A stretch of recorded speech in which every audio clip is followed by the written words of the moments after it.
Hola, ¿qué tal amigos? Es un gusto poder saludarlos. Ya estamos nuevamente aquí presentando el podcast número 3 y el día de hoy tenemos una persona muy especial. Nos acompaña Silvia Chuk, activista feminista. Muy buenas tardes, Silvia. Hola, muy buenas tardes, gracias por invitarme. Y asimismo igual nos acompaña nuestro compañero, nuestro amigo Abimael Monforte. Hola, ¿qué tal Osman? Silvia, bienvenida a tu pequeñita casa donde estamos. Y pues como bien lo dijo Osman, este es el podcast número 3, vamos a estar hablando, pues como te había comentado antes de que comenzáramos todo este relajito, pues vamos a estar hablando de lo que la parte de las marchas feministas, quitar esos perjuicios que tiene la gente, ¿no? Acerca de estas marchas que actualmente pues están habiendo, aunque hay que aclarar, estas marchas siempre han estado. Claro, sobre todo el movimiento que está ahorita en el estado, aquí en Quintana Roo y en Benito Juárez, ¿no? Porque hemos tenido demasiados impactos. Tal vez todos los ciudadanos ya se perdieron entre tantos movimientos que hay. Entonces, eso es lo que venimos a aclarar el día de hoy para que todas las personas puedan enterarse lo que es correcto desde nuestro punto de vista. Muy bien. ¿Qué tal, Vamos Silvia? a darle. Pues vamos a darle, exacto. Una pregunta a mí que me gustaría hacerte, y entre la pregunta pues sale la plática. Sí, sí. ¿Cuántos movimientos aquí hay en Benito Juárez, en Cancún o en lo que viene siendo el estado de Quintana Roo?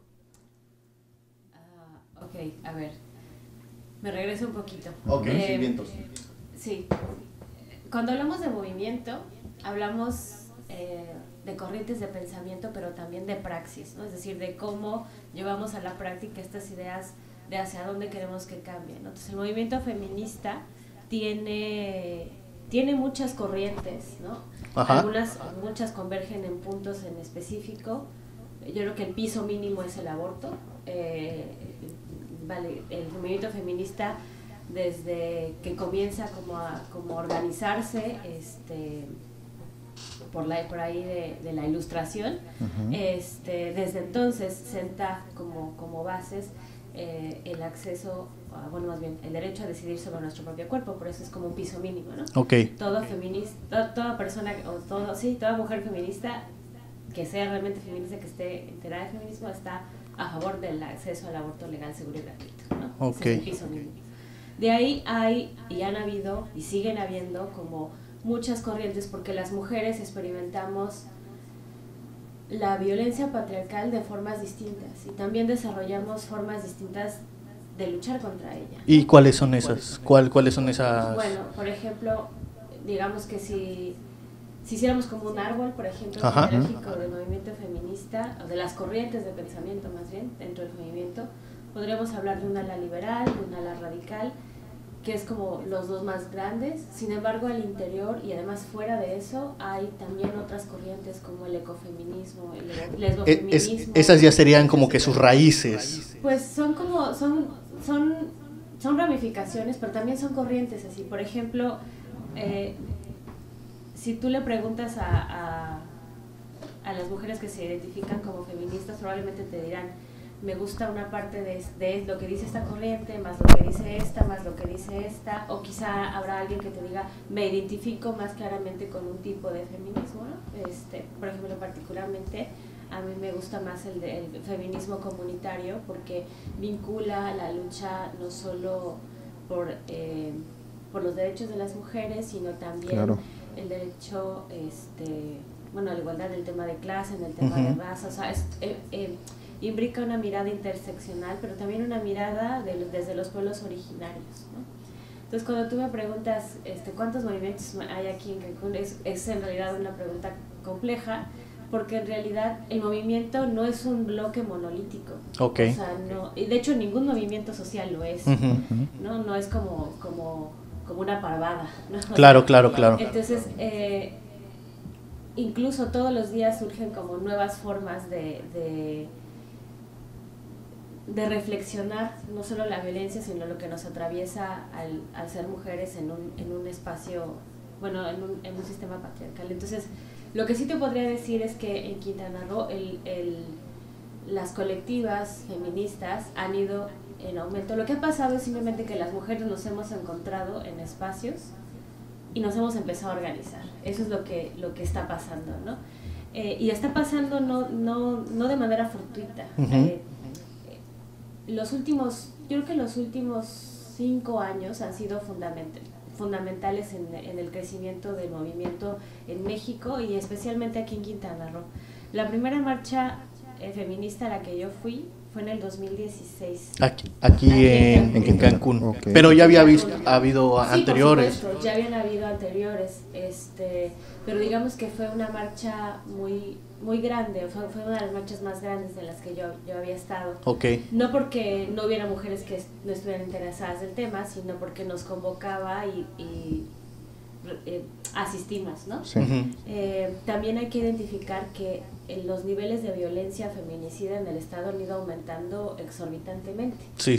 ¿no? Y más en el último año particular, bueno, no solo en el Estado, en todo el país, ¿no? A raíz de la emergencia sanitaria de COVID-19, uno de los efectos que tuvo fue que encerró a las mujeres con sus agresores en los espacios privados, ¿no? Porque la gran parte de los agresores no son desconocidos, sino son personas cercanas, y el 99% son hombres. Entonces son los hombres cercanos a las mujeres, y al estar encerrados en un espacio de confinamiento, pues lo que hay es que ahora conviven 24/7, ¿no? Entonces la cantidad de violencia a la que estaban expuestas o la que han estado expuestas las mujeres es enorme, ¿no? Claro. Entonces lo que hay es una reacción a eso, ¿no? Y bueno, de cuántas colectivas hay aquí en Cancún, híjole, yo conozco quizá una docena, ¿no? Wow. Entonces sí hay varias. Sí, hay un montón, y seguramente hay un montón que yo no conozco. Porque además es como, a lo mejor las puedes ver a lo mejor algunas en redes, ¿no? Pero hay algunas que no tienen redes sociales, me refiero. ¿Tú perteneces a algún colectivo? Sí, yo soy parte de Defensoras Digitales, la que impulsó Ley Olimpia, y también a su vez somos parte de la Red Feminista Quintana Roo. Okay. Oye, hablando de la Ley Olimpia, esa ley, ¿cómo llegó a, o sea, cómo fue la parte de llegar a ese punto? Tengo entendido, ¿no? Por lo poquito que sé, por eso te trajimos para que nos explicaras, sobre a la gente, por ejemplo, si un muchacho comparte las fotografías íntimas de una muchacha sin su consentimiento, ¿no? Y a ese muchacho se le puede aplicar la Ley Olimpia. Así es, la Ley Olimpia pone en el centro un tipo de violencia que por mucho tiempo ha sido como invisibilizada. Digamos que por mucho tiempo se ha pensado que la violencia digital no es real, pero en realidad lo es, porque los estragos que tiene en las mujeres, en las personas que la sufren, es real, ¿no? Desde estrés hasta ideación suicida. Claro. Entonces, lo que hace la Ley Olimpia es identificar como delito la violación de la intimidad sexual digital. Ok. A la intimidad digital sexual. Y por eso se llama violencia digital sexual. Y efectivamente, hay diferentes como modalidades del delito. En Quintana Roo lo que hicimos, lo que empezó a hacer Defensoras Digitales fue primero intentar visibilizar que esta es una problemática que existe. Claro. Y lo primero fue identificar estos casos, ¿no? Por ejemplo, esto que tú dices. Por ejemplo, yo sexteo con mi pareja, ¿no? Y el sexting es algo súper normal, es parte como de las relaciones pues ahora, ¿no? O sea, todo el mundo sextea con su pareja. Sí, claro, ya se ha vuelto normal esa parte, ¿no? De que compartir tal vez una foto sexy, el llamado, mandarla, el pack, pero ¿no? por ejemplo, como tú lo dices, si yo tengo mi pareja, yo estoy confiando en ella y tal vez es algo que es entre nosotros dos, nada más. Exacto. Entonces, lo que usualmente ha pasado, y es lo que pasa en general con la violencia de género, es que se culpabiliza a las mujeres, ¿no? Entonces, si de pronto aparece un video sexual tuyo en una red y está difundido y le llega a quien se culpabiliza es a la mujer, como, claro. Pues es que tú lo grabaste, tú te dejaste y tú, ¿no? Entonces, pero lo que ponemos al centro en este análisis de la Ley Olimpia es que quien comete el delito, quien comete la violación, no es quien genera el contenido propio, ¿no? Sino quien al recibirlo violenta la confianza de quien se lo dio y lo difunde. Y eso es algo muy común, o sea, esto a la hora de sextear, donde yo le comparto una foto en específico a mi pareja. Lo que existe, que es parte de lo que es el pacto patriarcal, es pues que lo comparte con otros amigos suyos hombres, ¿no? Claro. Además esto es importante, que generalmente la violencia es de hombres hacia mujeres, ¿no? Entonces lo que hicimos fue primero intentar visibilizar esta violencia. Nos acercamos a los y las diputadas del Congreso diciendo, bueno, además este es un tema que se ha impulsado a nivel nacional, ¿no? O sea, claro, se llama sí, Ley sí, Olimpia sí. porque hay una activista que justamente se llama Olimpia y que ella fue la primera en empezar a visibilizar este tema, ¿no? Entonces nos acercamos al Congreso, se ingresan 2 iniciativas y lo que pedimos es que se nos haga partícipes de esta discusión, ¿no? Y hacen una serie de mesas en donde se escucha a las instituciones, donde además nosotras hacemos una encuesta a nivel digital de quienes si ha sufrido algún tipo de violencia de este tipo.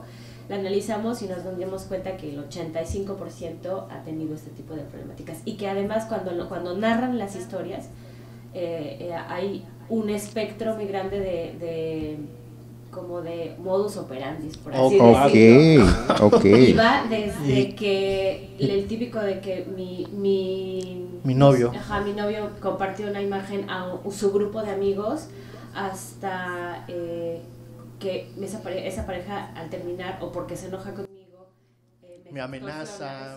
Yo he escuchado, igual me han platicado una amiga, eso fue hace como 2-3 años aproximadamente, así como tú lo estás diciendo, ella compartió fotos con su novio. Ya para nosotros, como decimos, tal vez es normal, pero este chico, al terminar, porque la chica terminó con él, porque era una persona muy agresiva, entonces decidió terminar con él, y él, en tono de venganza, compartió estas fotos íntimas en una red de Facebook, en uno de los grupos de Facebook.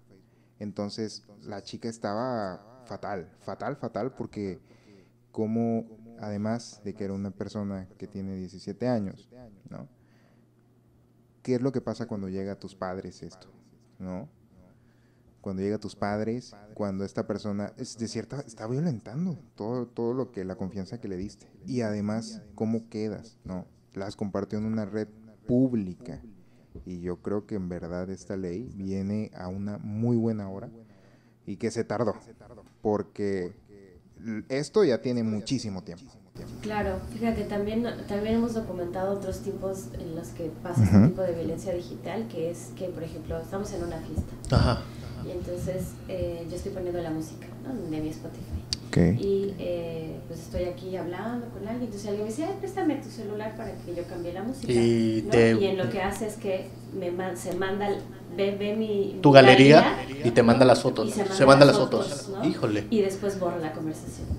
Wow. Y nos hemos encontrado, ¿Ha pasado eso? Sí, claro, y es muy común. Y además no solo eso, sino que hay bancos de imágenes en donde, por ejemplo, compañeras nos dicen, descubrí que mi mejor amigo almacena, o sea, se roba la información de mis amigas y también la mía, y entonces tiene una carpeta en la nube de cada uno de ellos, y entonces no solamente lo utiliza para su consumo personal, ¿no? Porque además en ese término lo hacen como si fuéramos mercancía, sino que además lo comparte con otros y además lo puede vender. Entonces la ley Olimpia abarca una serie de conductas delictivas que va desde compartir algo sin consentimiento hasta la comercialización como esto. Y aspira a que también se pueda incluir otro tipo de conductas delictivas, como por ejemplo el grooming, ¿no? Que es que, por ejemplo, te hagas pasar por alguien que no eres en redes y que eso pidas fotos, información de tal cosa, exacto. Vamos a vernos y ahí. Exacto, y que además de ahí se pueda derivar a otro tipo de delitos como la trata de personas, o la violación, o el secuestro, etcétera, ¿no? Y es importante que esto tiene el sello de violencia de género, o sea, donde la gran mayoría de las personas que son víctimas de este tipo de delitos son mujeres, y además son mujeres jóvenes. Entonces, sí hay un y aquí en Cancún o en Quintana Roo, ya ha habido casos de, bueno, por ejemplo, de los chavitos que estén compartiendo, o sea, que ya los hayan agarrado, arrestado, ¿o qué les hacen a esos jóvenes, a esos chavos que hacen ese acto tan perdón por la palabra, pero tan estúpido porque... pues, Pervertido, es perversión tan, completamente. tan enfermo que pues no creo que deban de hacer eso. Y también, pues bueno, mi pregunta era si ya... Mira, qué bueno que preguntas eso, porque todavía no tenemos un caso judicializado de Ley Olimpia. Okay. Y eso tiene que ver con una deficiencia de los mecanismos de acceso a la justicia, que es parte también de lo que más se ha visibilizado el movimiento feminista en México. Ok. ¿No? O sea, si nosotros empezamos hoy, o sea, si hoy vemos las marchas tan enormes que hay, es porque todo esto empieza a visibilizarse con la violencia feminicida, ¿no? O sea, les cuento como brevemente, ¿no? Cuando se empezó a escuchar por ahí de los 90 todo el tema de las muertas de Juárez. Sí. Lo que hay es una investigación de fondo de mujeres feministas que además desarrollan el concepto de feminicidio. Quien lo desarrolla es una antropóloga feminista que se llama Marcela Lagarde, que después fue diputada federal y elaboró junto con otras mujeres feministas la ley de acceso a una vida libre de violencia para las mujeres, porque en su investigación lo que identificó fue que las mujeres vivimos una serie de violencias desde que nacemos, ¿no? Hasta que morimos, y todo ese abanico se le llama violencia feminicida, y es una espiral que va aumentando. Entonces el feminicidio es como la punta del iceberg, pero debajo hay un montón de cosas. Y gran parte de la exigencia del movimiento ha sido la falta de atención, de debida diligencia, de que exista justicia, ¿no? Por ahí hace unos meses salió este documental de las 3 muertes de Marisela Escobedo, no sé si no lo han visto, no. Véanlo. Okay. Ese es el ejemplo de cómo una víctima indirecta de feminicidio se convierte en una víctima directa. A Marisela Escobedo le asesina la pareja de su hija, o sea, su hija, ¿no?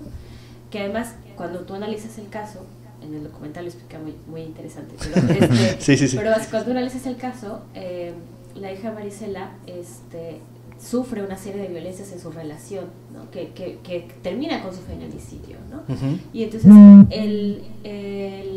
el agresor es además vinculado con el narco, ¿no? Okay. Marisela inicia todo un proceso de investigación por cuenta propia para localizar al agresor, para localizar a su hija, su cuerpo, etcétera, ¿no?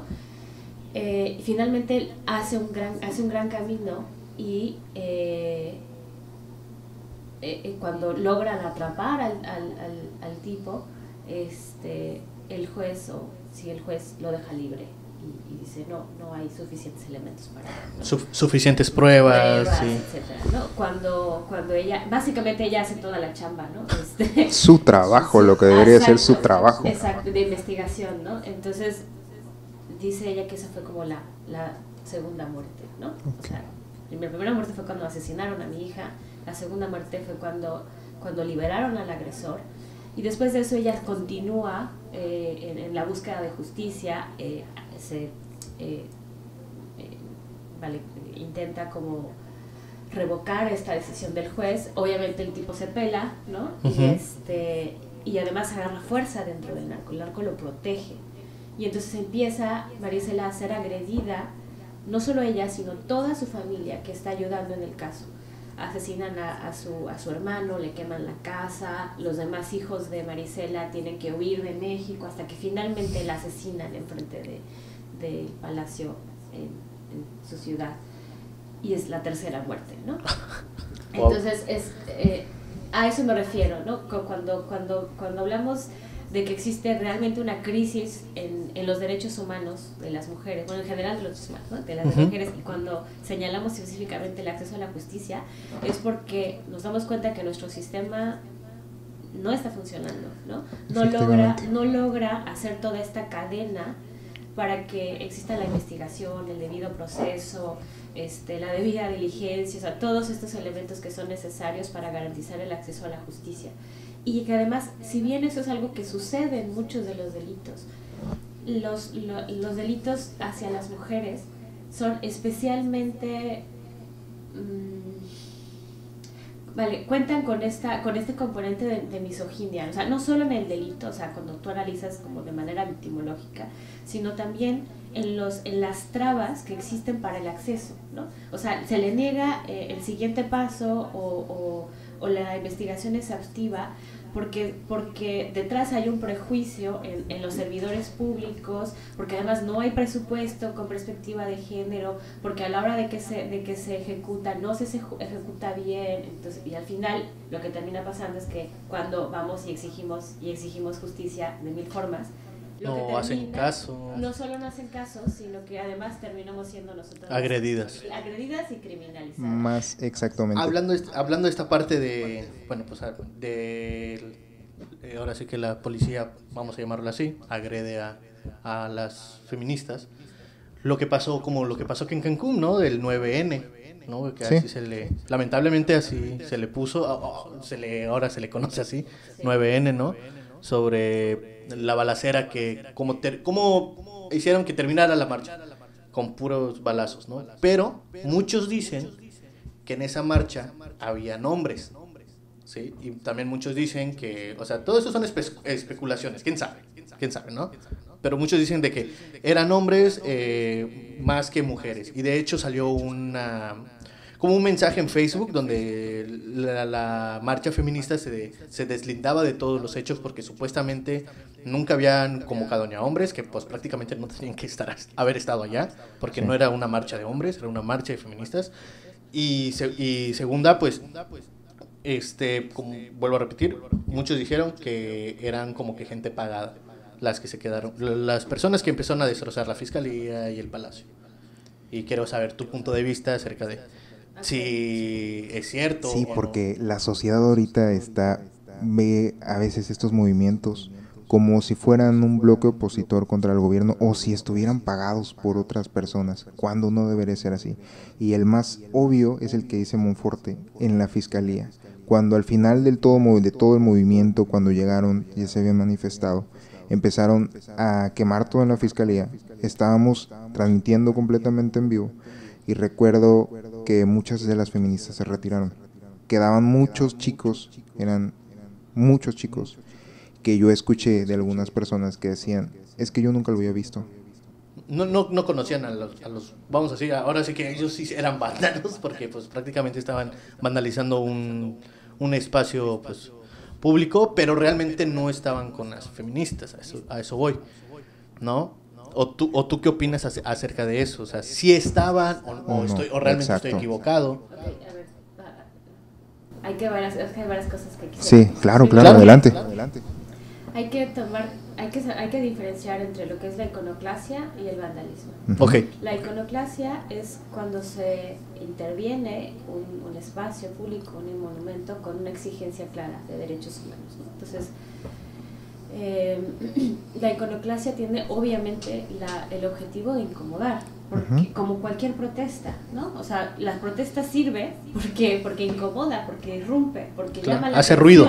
Hace ruido, ¿no? Llama la atención hacia la atención de un tema.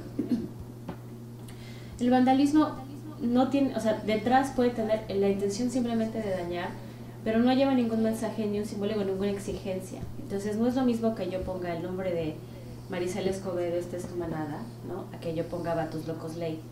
Sí, completamente. Hay una cuestión muy diferente, sí. A mí me llama mucho la atención cómo la iconoclasia parece ser como, bueno, me llama la atención y no, porque entiendo por qué se plantea así. Digamos que se criminaliza la iconoclasia, pero no se dice nada del vandalismo, ¿no? O sea, yo puedo caminar alrededor de mi cuadra y puedo haber visto los grafitis de un montón de chemos, de quien sea, ¿no? O sea, y sin que haya una pizca de indignación por nadie, ¿no? O puedo, por ejemplo, pasar por un monumento, el que sea, y que huela todo a miados, ¿no? Y a nadie le importa nada, ¿no? Claro. O que lo dejen todo lleno de basura o de latas o lo que sea, ¿no? Y nadie dice nada, ¿no? Pero cuando empiezo a grabar con una lata de aerosol, ¿no? Marisela Escobedo, o pongo el nombre de mi hermana, o pongo el nombre de mi sobrina, o digo que será ley, o digo cualquier cosa, entonces la gente se supone, ¿no? Porque finalmente lo que ha habido es que en el discurso de cómo en el discurso de varios actores políticos y sociales, las feministas somos las malas, somos las incómodas, ¿no? Porque irrumpimos, claro. ¿No? Pero finalmente lo que hacemos es visibilizar la problemática. Porque llevamos, o sea, siglos, ¿no? Peleando años. Este rollo, ¿no? Sí, pues.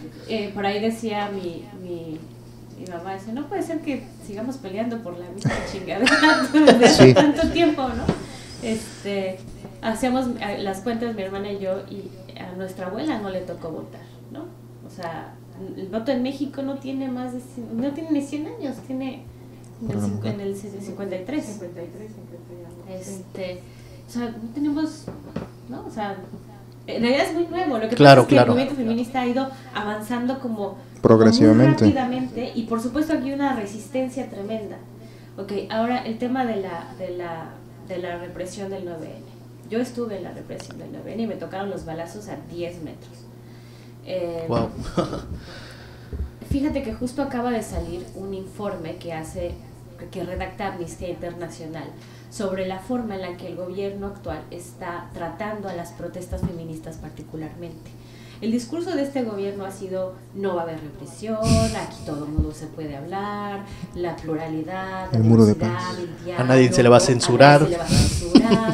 Y México sigue siendo uno de los países en donde es más riesgoso ser periodista que en zonas de guerra. Claro. ¿No? O sea, los periodistas siguen siendo asesinados. Sí. Sigue habiendo, las leyes que les protegen en los estados siguen sin avanzar, y sigue habiendo una omisión ante todo esto, ¿no? Por claro. un lado. Y en el caso de las protestas feministas, lo que ha documentado este informe es que en los últimos años, o sea, en los años de este gobierno, el enfrentamiento de la policía con las feministas, o sea, con las protestas feministas ha ido en aumento. Es decir, hay detenciones arbitrarias, hay acoso sexual, incluso violación, amenazas, insultos, además insultos con un tinte súper misógino, ¿no? Cuando en esa ocasión del 9N, o sea, yo estaba acercándome, estaba muy cerca de donde salieron los que fue por la entrada del palacio donde está el monumento de Benito Juárez. Yo estaba justo como a 2-3 pasos de ese monumento. Entonces, cuando ellos salen corriendo con las armas. Las armas no las tenían hacia arriba, sino las tenían hacia la gente. Y además salen gritando: ya se las llevó la vieja, pinches viejas. Entonces, por supuesto que todas salimos. Obviamente. ¿no? Sí, no te vas a quedar ahí de, ¿qué vas a hacer, amigo? No, además, pues, con armas largas. Sí. Una cosa así, bastante terrorífica. Justamente este informe documenta el caso de Cancún y de las víctimas que fueron heridas de bala. Sí, de hecho fue una periodista fue herida, que hasta llegó hasta el Palacio Nacional en la mañanera de AMLO. Así es. Pero pues hasta ahorita pues no se ha hecho nada. Está en proceso, el caso de Cecilia está en proceso, entonces sí, ya se dictó.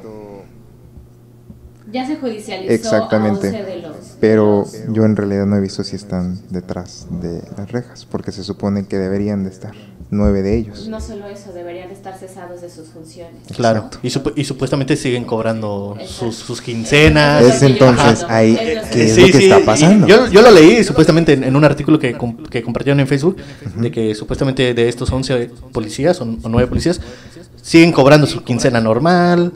Simplemente como que están, te vamos a dar tus vacaciones, ¿no? Y quédate en tu casa, no vas a trabajar, pero te vamos a seguir pagando. Cuando realmente creo que deberían de estar en la cárcel, porque pues ese acto no fue como que defensa propia, porque pues realmente a ellos no se les estaba agrediendo.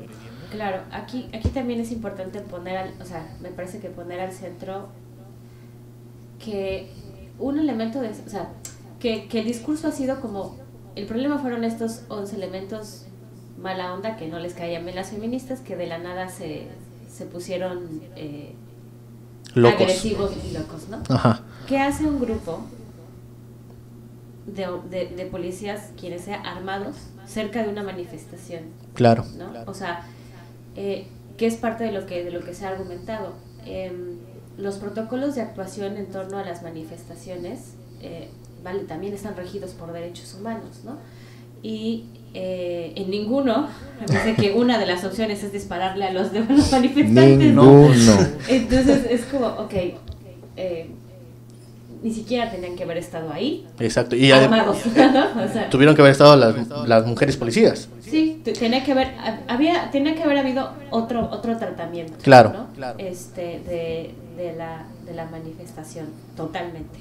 Entonces aquí, y ahora retomo lo que decía Osmar sobre esta cosa de lo que pasa es que uno de los rumores es que las feministas están convirtiéndose en oposición porque están siendo subsidiadas por la ¿no? que en realidad nosotras siempre nos como ¿y a qué hora nos va a llegar nuestro cheque? Seguro que nos paga Soros, nos paga, y a ver, los partidos, ¿no? Sí, ¿no? Sí, ¿y dónde está?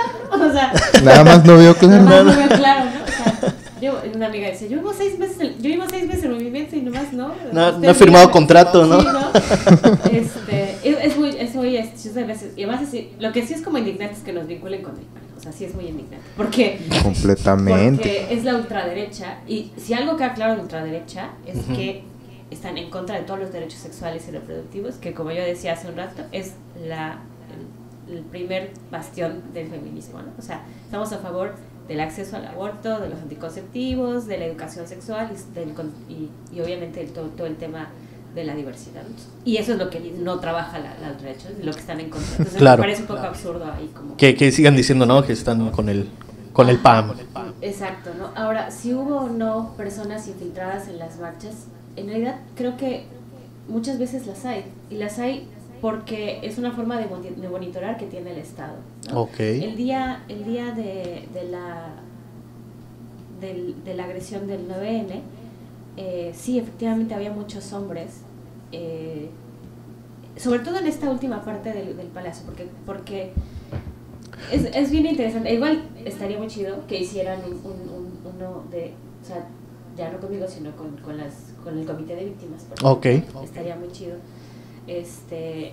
Para que ellos puedan también contar todo el testimonio, ¿no? Lo que sí te puedo decir es que, por ejemplo, sí, en algún momento cuando yo estaba intentando irme, ¿no? Huir de los balazos, se me atravesó un hombre en una motocicleta vestido de civil, ¿no? Y a mí con otras, o sea, había... ¿Pero motocicleta de patrulla o motocicleta así normal? Ah, ok, bien. ¿no? Generalmente los infiltrados no van con uniforme, ¿no? O sea, bueno, sí. Van de civil. Supuestamente son civiles. Supuestamente son civiles, ¿no?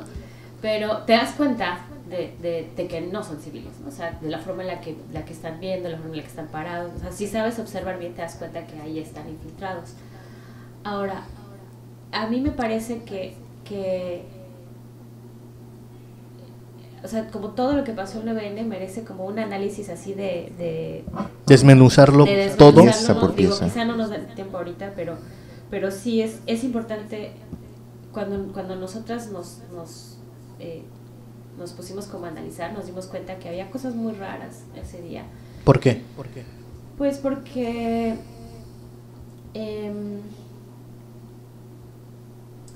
¿O cuáles fueron las cosas raras que...? Bueno, porque empezar había presencia de varios cuerpos policiales. Ok. Que eso es muy extraño. En una marcha.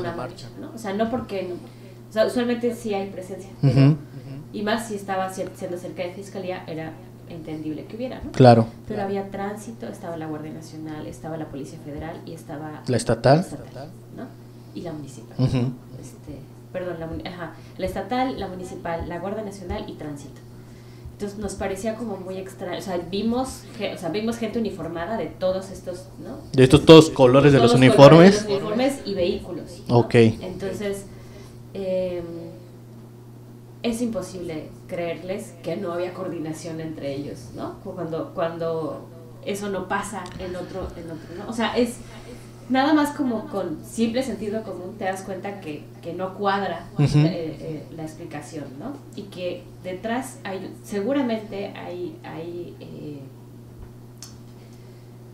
Pues, mano de Secretaría de Seguridad Pública, ¿no? Claro, O sea, alguien orquestó, alguien dio la orden. Es que no puede ser que un grupo de policías esté armado en una manifestación y que encima de eso se atrevan a disparar.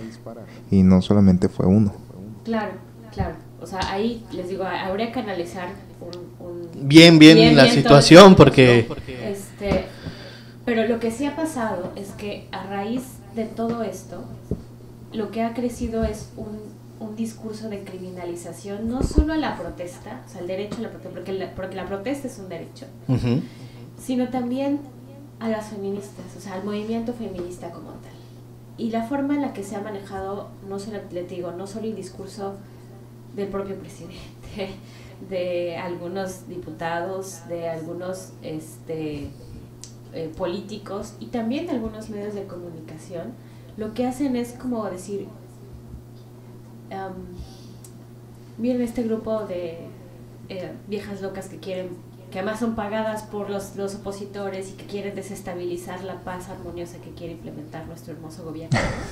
Entonces, como, La paz, hermoso. sobre todo la paz. Ajá, no, además, ¿no? O sea, sí, es porque justo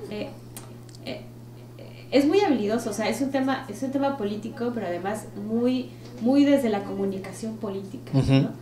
Y en el fondo, lo que sigue pasando es que nos siguen asesinando y nos siguen violando y sigue pasando, ¿no? Y ahora lo que hay es una atmósfera de más oídos sordos, ¿no? Y por supuesto que eso va aumentando la ira y el enojo y la frustración y el hartazgo de más y más mujeres. Por eso el movimiento se está haciendo más grande. Claro. O sea, no es como porque ay, es moda y me voy a sumar, ¿no? Exacto. O sea, Porque también muchos así lo consideran. Claro, es que claro. Es que es por ¿no? moda, O sea, está ahorita y... mi amiga se convirtió en feminista porque ya es moda. Ya... No, o sea, de verdad, que simplemente... por ejemplo, las veces en las que... Les pongo un ejemplo muy claro. Ujú. Voy caminando, no me acuerdo si fue la del 8M, no esta última, sino la Ajá. anterior, o la del 25 en el año, no me acuerdo qué. Sí, no pasa nada. Hace, ¿no? Iba yo caminando y yo traía el megáfono. Ok. Entonces iba yo como un poco tarde, entonces iba yo caminando como de Las Palapas, o sea, como la escuela de Las Palapas hacia el Palacio Municipal. Ok.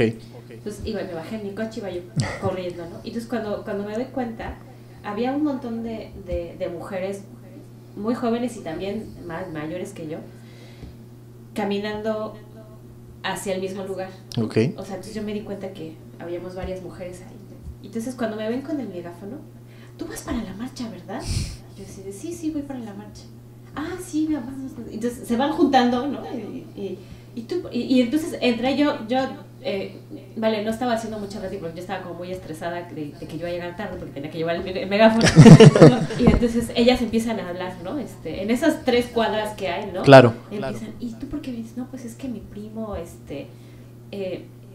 abusó de mí cuando tenía yo tantos años. Oh. y mi familia lo está encubriendo. Entonces yo ya hablé con mi mamá y no me quiere creer, ¿no? Y la otra de, no, pues a mí me pasó lo mismo porque no sé qué, no, pues yo vengo por mi compañera fulana de tal que desapareció hace 2 semanas, ¿no? Yo vengo porque, y así, ¿no? O sea, entonces es como, o sea, no es moda, o sea, lo que está pasando es real. Nos estamos dando cuenta que la violencia que vivimos es real, que es violencia, que no es normal y que estamos hasta la madre de vivirla, ¿no? Sí. Porque queremos un mundo mejor, o sea, Claro. queremos vivir libres de violencia, o sea, no solo nosotras, sino pensamos en las que vienen y en las que vienen, ¿no? Entonces, quizá a alguien que no ha sido, hablo de quienes juzgan al movimiento feminista y que dicen que es por moda. Es muy fácil verlo desde el privilegio que tú no tienes que preocuparte cuando inicia el día. ¿Qué vas a ponerte? Porque estamos en pandemia, ¿verdad? Claro. Pero cuando voy hacia mi trabajo, ¿por dónde voy a pasar? Y tengo que pensar entonces, ¿a qué hora voy a regresar? ¿Qué me voy a poner? ¿Con qué calzado voy a ir? Si tengo que llevar algún aparato para defenderme. O sea, no hay nada de eso de lo que se tengan que preocupar. Claro. O si salgo a tomar tomar una cerveza con mis amigas, no tengo que preocuparme si voy a llegar a mi casa, si el taxi no me va a hacer algo. Asegurarme de que quien me está sirviendo la bebida la prepare enfrente de mí o me abra la cerveza, ¿no? Enfrente. Ni que el grupo con el que voy, si es que me pongo ebria, vaya a abusar de mí o me vaya a desaparecer, lo que sea, ¿no? O sea, y a veces parece como muy exagerado, pero de verdad es muy real. O sea, es muy real y es muy común. Es lo que te iba a decir, es muy común eso que pasa, ¿no? De que si tu amigas y entre amigos y amigas, ¿no? Van a beber, uno se vaya a querer propasar porque ya está borracho. Claro, además, ¿no? Hay una justificación ahí. Le echan la culpa, ¿no? Como lo no, que apenas... el alcohol no es la culpa, ¿no? El alcohol no es la culpa completamente. Y algo que dice Silvia es muy cierto, porque yo me he puesto a pensar, ¿no? Esa parte. Y en eso tiene completa razón. Yo cuando salgo no me preocupo por dónde voy a pasar. No me preocupo si algunos albañiles están construyendo ahí y empiezan a tirarme piropos. No. Porque yo soy hombre y no lo siento así. Entonces ahí es donde muchos de los chicos deben aprender a visibilizar eso. No es lo mismo. Nunca va a ser lo mismo. Porque es un mundo completamente inseguro. Sales a la calle y no sabes qué es lo que va a pasar en la esquina. No sabes qué es lo que va a pasar cuando regreses. Y en muchos lugares. Y los sistemas de protección aquí, en Quintana Roo, son demasiado tardados. Una amiga me platicó, tuvo un problema, su pareja la golpeó, fue a la parte del Instituto de Protección a la Mujer. 12 horas... para que te resuelvan un caso. No lo resolvieron. 12 horas para que levanten el acta. 12 horas. Y ella ya fue, la pareja se enteró, más agresiva. ¿Y dónde está la protección para las mujeres? Sí, ese es uno de lo más común. Ahora, algo que tú decías que quería como resaltar es que no solo es una realidad distinta. Una de las como de los argumentos que siempre me topo en redes es como, es que la violencia no tiene género. Y yo les digo, ok, la violencia no tiene género, pero las causas de la violencia y las manifestaciones de la violencia, sí. O sea, no nos violentan por la misma razón y no nos violentan de la misma manera. Claro. No quiere decir que los hombres no vivan violencia. Claro que la viven. Y por supuesto que hay que atenderla. Claro. Nadie está diciendo no les hagan caso. No, claro, hay que atenderla porque pues toca, ¿no? Es la obligación del Estado.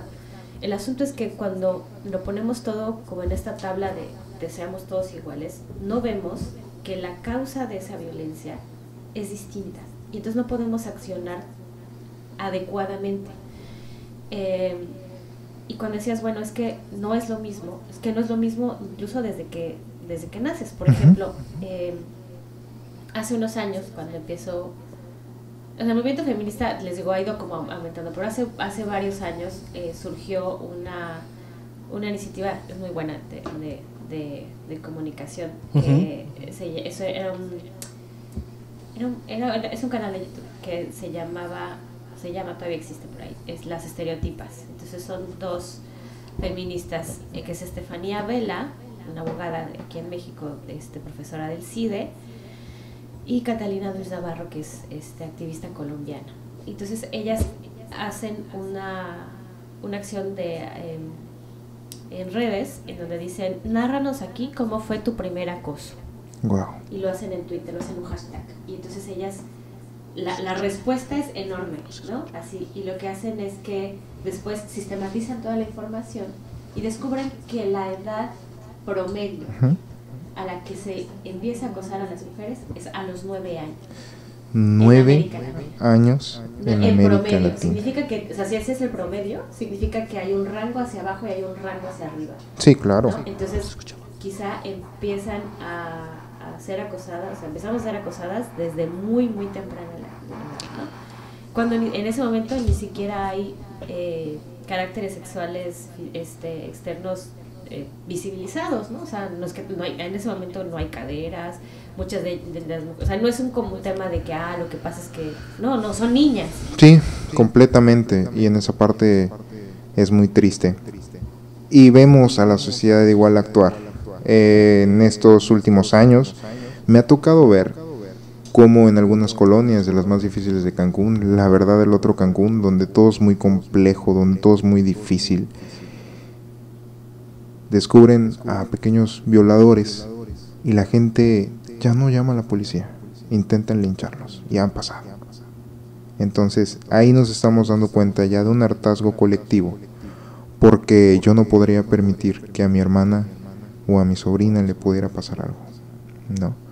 Entonces es igual esa parte, y es cambiar completamente el sistema. Lograr cambiar el sistema es el reto, porque como tú lo has dicho, son dos cosas diferentes. No puedes tratar el proceso de Monforte igual que el proceso de Silvia, que es completamente diferente, ¿no? Entonces ahí es donde es por eso la lucha. Pero hay algo que yo quiero preguntar y algo que yo siempre he querido decir. Yo, ¿cómo puedo ayudar el movimiento siendo hombre? Porque en algunas ocasiones nos ha tocado que vamos y a veces son un poco muy agresivas las chicas, ¿no? O sea, yo voy con la mejor intención, voy con la mejor tolerancia. Nunca he buscado conflicto, pero sin embargo tal vez nos ven así. Pero entonces, ¿cómo podemos nosotros apoyarlos? Bueno, primero reconociendo que el sujeto político del feminismo son las mujeres. Entonces son las mujeres las que lideran el movimiento feminista, ¿no? O sea, busca justo la reivindicación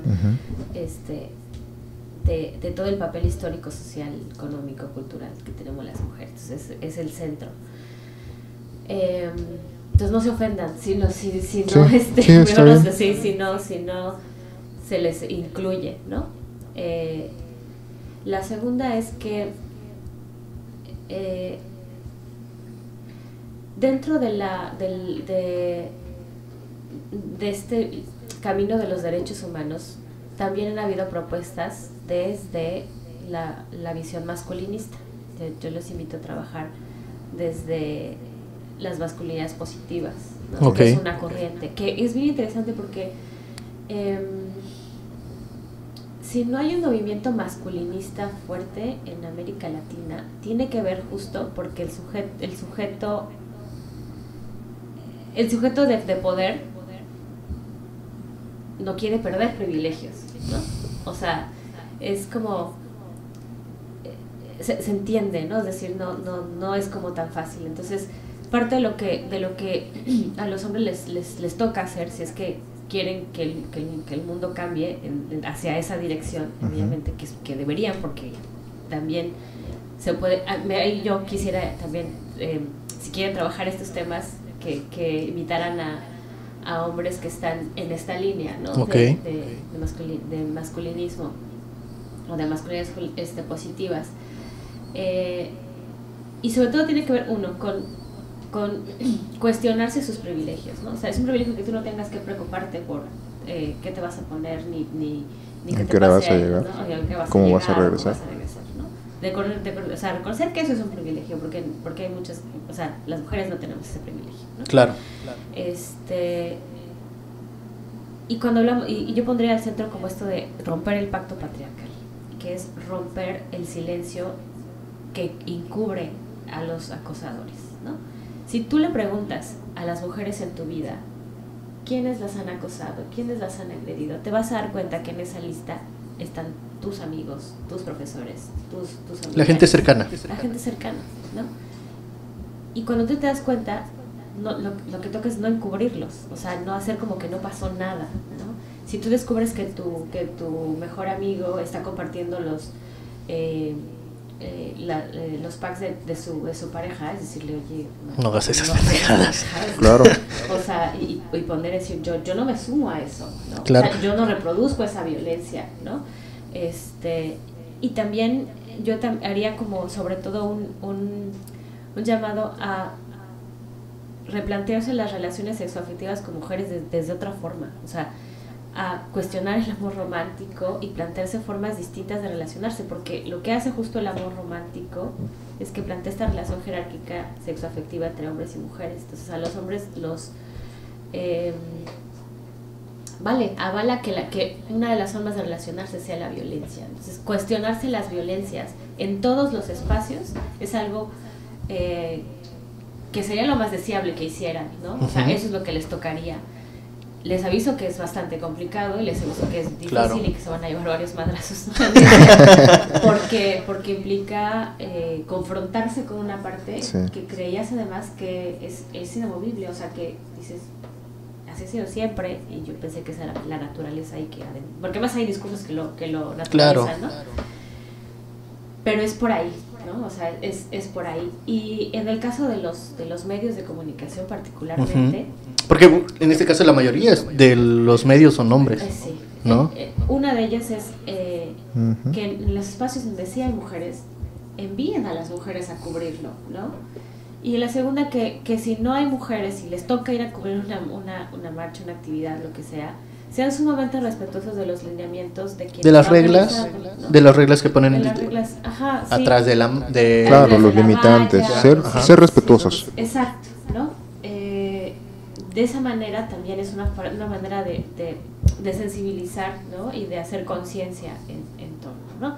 Porque justamente al haber habido más represión, al haber aumentado la represión en contra de las protestas, las mujeres que salen a marchar se preparan más. O sea, sí, ¿no? O sea, si ya sé que la expectativa es que me van a disparar, o que me va a llevar literalmente la policía, que me va a agredir alguien ajeno entonces yo ya voy preparada para hacer algo, ¿no? Entonces, yo no puedo saber si quien está ahí me va a agredir o no. Okay. No los conocemos entre todos, entonces es importante como seguir esas reglas para que no haya malentendidos. Exacto, no haya problema. Para no generar conflictos. Claro. Yo lo dejaría por ahí. Ok.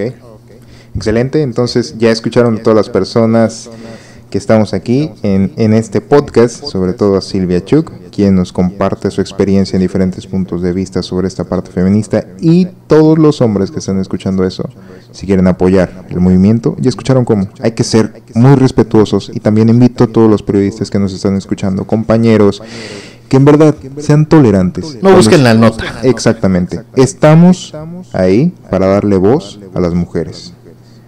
A eso vamos. A eso vamos a la manifestación, no vamos a crear conflicto, y espero que sea un gran consejo para todos y podamos hacer el cambio, porque créanme, en verdad necesitamos un cambio. Yo soy Osman Betancourt, nos acompañó Silvia Chuk. Gracias. Y Abimael Monforte, y pues nos vemos en el próximo capítulo de este podcast llamado Dilo, que va a ser el tercero, como lo habíamos dicho al comienzo, que iba a ser este. Tenemos unos más padres que viene entre la semana, el jueves de política, y el próximo lunes pues tenemos otra sorpresota ahí entre manos que tenemos. Así Pero, es. Pues, esto ha sido hasta el momento todo. Yo me despido, Abimael Monforte, mi amigo Osman Betancourt y pues Silvia Chuk. Muchas gracias, hasta luego. Recuerden, díganlo.